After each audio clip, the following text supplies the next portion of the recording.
안녕하십니까. 전종희 목사입니다. 7월 10일 수요일 매일 성경 말씀 묵상입니다. 예레미야 31장 1절로 9절입니다. 여호와의 말씀이니라. 그때 내가 이스라엘 모든 종족의 하나님이 되고 그들은 내 백성이 되리라. 여호와께서 이같이 말씀하시니라. 칼에서 벗어난 백성이 광야에서 은혜를 입었나니 곧 내가 이스라엘로 안식을 얻게 하러 갈 때에라. 옛적에 여호와께서 나에게 나타나사 내가 영원한 사랑으로 너를 사랑하기에 인자함으로 너를 이끌었다 하였노라. 처녀 이스라엘아, 내가 다시 너를 세우리니 너가 세움을 입을 것이요 너가 다시 소고를 들고 즐거워하는 자들과 함께 춤추며 나오리라. 내가 다시 사마리아 산들에 포도나무들을 심되 심는 자가 그 열매를 따기 시작하리라. 에브라임 산 위에서 파수꾼이 외치는 날이 있을 것이라. 이르기를 너희는 일어나라. 우리가 시온에 올라가서 우리 하나님 여호와께로 나아가자 하리라. 여호와께서 이와 같이 말씀하시니라. 너희는 여러 민족의 앞에 서서 야곱을 위하여 기뻐 외치라. 너희는 전파하며 찬양하며 말하라. 여호와여 주의 백성 이스라엘의 남은 자를 구원하소서 하라. 보라, 나는 그들을 북쪽 땅에서 인도하며 땅 끝에서부터 모으리라. 그들 중에는 맹인과 다리 저는 사람과 잉태한 여인과 해산하는 여인이 함께 있으며 큰 무리를 이루어 이곳으로 돌아오리라. 그들이 울며 돌아오리니 나의 인도함을 받고 간구할 때에 내가 그들을 넘어지지 아니하고 물 있는 계곡에 곧은 길로 가게 하리라. 나는 이스라엘의 아버지요 에브라임은 나의 장자니라. 아멘.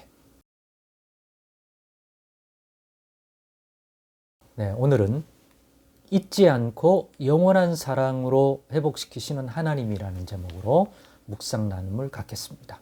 오늘 본문을 보니까 또 오늘 본문의 예레미야 선지자를 통해서 주신 이 예언의 약속의 말씀을 보니까 이러한 특징이 그대로 담겨져 있다는 것이죠. 우리 하나님은 잊지 아니하시는 하나님이고 영원한 사랑으로 그 자신이 하신 그런 말씀을 자기 백성에게 행하는 거예요. 다시 말하면 자신과 언약을 맺은 백성은 잊지 않으신 거예요. 언약을 맺을 때 나는 너의 하나님 아버지가 되고 너는 나의 백성이 된다고 했잖아요. 이런 것들이 아브라함하고도 하고 또 아브라함의 후손들과도 했고 그 후손들이 큰 규모의 번성해서 나라를 이루게 되었을 때 모세 때는 그 민족 전체와 나라 자체를 하나의 언약 백성의 나라로 세워서 똑같이 했어요. 나는 너의 하나님 되고 너는 나의 백성이 되리라. 그래서 그 백성들이 번성하여 약속의 땅에 들여보내서 나라를 구성하게 됐죠. 그러나 그 나라가 여러 가지 정치적인 여러 가지 이유 때문에 결국 다윗의 시대 또 그 아들 솔로몬의 시대를 거쳐 솔로몬의 아들인 르호보암의 시대 때 나라가 둘로 쪼개지죠. 북왕국 이스라엘과 유다 지파와 예루살렘을 중심으로 남쪽에 형성된 남유다, 남왕국 유다. 그래서 두 왕국 시대가 됩니다. 모두 이들 합쳐서 이스라엘인데 이 시대에는 북왕국을 그냥 이스라엘이라고 부르고 남왕국은 그냥 유다라고 부르게 된 거죠. 그 시대에는 그렇게 불렀단 말이에요. 그런데 이 북왕국은 즉 북왕국을 대표하는 지역이 사마리아고 이 북왕국의 10지파 중에서 이 북왕국을 리딩하는 대표적인 지파는 에브라임 지파죠. 일종의 북왕국의 장자라고 말할 수 있는 거죠. 오늘 본문에도 그게 나오잖아요. 우리가 마지막에 읽었던 그 31장 9절에 보면 끝에 나는 이스라엘의 아버지요 에브라임은 나의 장자라고 할 때도 그 이미지가 들어가는 거예요. 물론 요셉의 두 아들인 므낫세와 에브라임이 있지만 원래는 므낫세가 먼저 났지만 그죠? 야곱이 축복해 줄 때 요셉의 두 아들에서 에브라임을 먼저 장자 삼아 축복해 준 것도 그 이미지가 들어가지만 오늘 본문을 보면 북왕국을 대표하는 지역은 사마리아고 그 북왕국인 지파를 대표하는 일종의 장자라고 할 수 있는 것은 에브라임 지파인 거죠. 그걸 그대로 드러낸 거죠. 그런데 이 북왕국은 이미 주전 722년에 아수르에 의해서 멸망을 당합니다. 사마리아 지역도 그렇고 지파들도.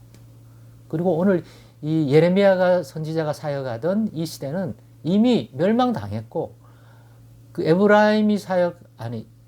예레미야가 사역하는 나라는 남왕국 지역인 유다 지역과 예루살렘이란 말이에요. 이 예루살렘은 주전 587년에 멸망을 합니다. 아직 이 예언의 말씀을 할 때는 주전 587년에 예루살렘 멸망이 아직 아닌 것으로 보입니다. 그렇기 때문에 그 예레미야 선지자가 사역하던 시대는 주전 그죠? 587년과 그 이전 591년 근데 그 시대이기 때문에 이미 북왕국이 멸망받은 시대인데 그리고 남왕국 유다 역시 바벨론 느부갓네살 왕에 의해서 압박을 받고 있던 지점이고 결국에는 앞에서 보았던 것처럼 바벨론 느부갓네살 왕을 이 시대의 패권 국가로 하나님이 세웠으니까 그 땅과 그 위에 거하는 사람과 짐승까지도 그에게 주었으니까 그의 통치를 받아라. 너희가 지은 죄악과 허물을 생각할 때 하나님은 너희가 그 아래에서 살기를 원한다.